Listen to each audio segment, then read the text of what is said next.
What would you do if you were freed? I'd go after the Kingslayer.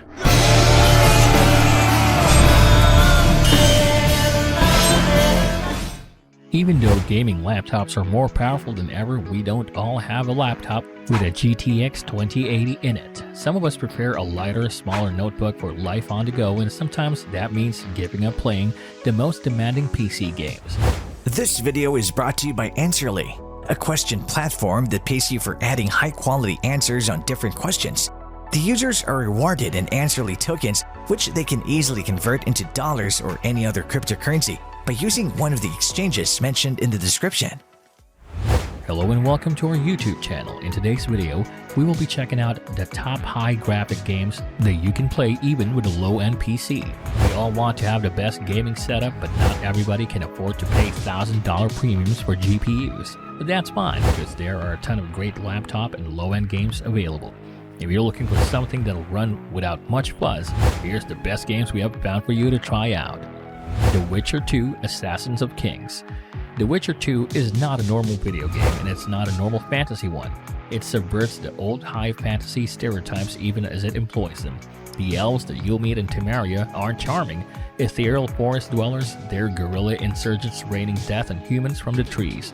The dwarves, typically cheerful, hard-working sorts, live in a city of worn rock that runs off the fumes of their former industriousness, while its current inhabitants drink, joke, and fornicate.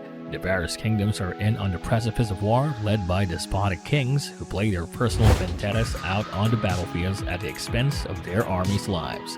You play as Geralt of Rivia, a stoic and distinctly unheroic monster hunter with a few memory problems and a faintly inexplicable way with the ladies.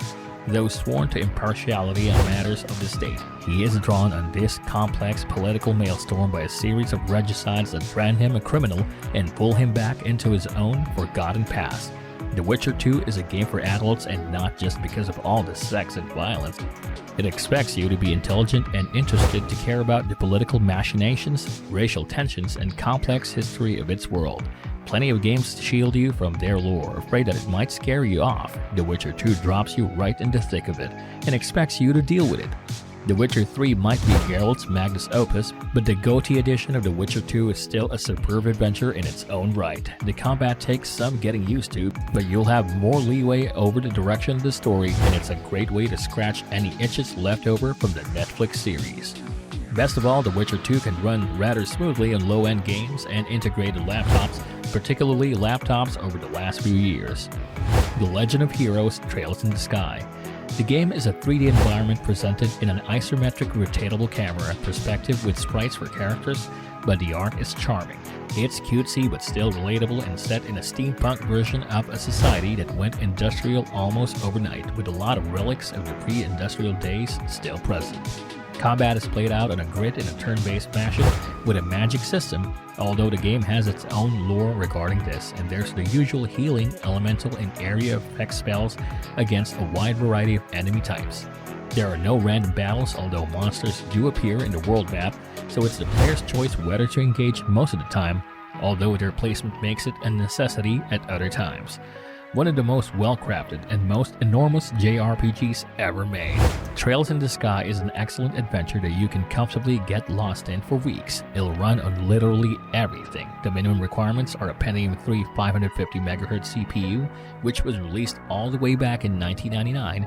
Your laptop can handle this one easy. Persona 4 Golden. Persona 4 Golden takes place in Inaba, a fictional Japanese town. You play as a high schooler who moves there to live with his uncle and cousin after his parents travel abroad for work. Unfortunately, the town is soon rocked by a series of mysterious murders that occur on foggy nights. You soon learn that the murderer kills victims by tossing them in a dangerous dimension called the Midnight Channel. The player-named protagonist, along with a colorful cast of classmates, must stop the serial killer while simultaneously living his everyday life as a student. Persona 4 was built to run on the PS2 and the Vita, so there should be no surprise that it runs just fine on today's potato rigs and laptops. The JRPG is one of the best in the long-running series, and its PC release is probably the best indicator that finally, Atlus might actually port Persona 5 to PC. The Persona series was always perfect as a second-screen adventure, and you can absolutely enjoy Persona 4 if you're completely new to the franchise. Before we go on to the last 3 games on this list, like this video, smash the subscribe button, and click that notification bell right now, or you'll be taken into the Midnight Channel and become the next target of the serial killer. Fallout New Vegas. The Fallout series takes place after a nuclear war and the US is desecrated, a shell of its former glory.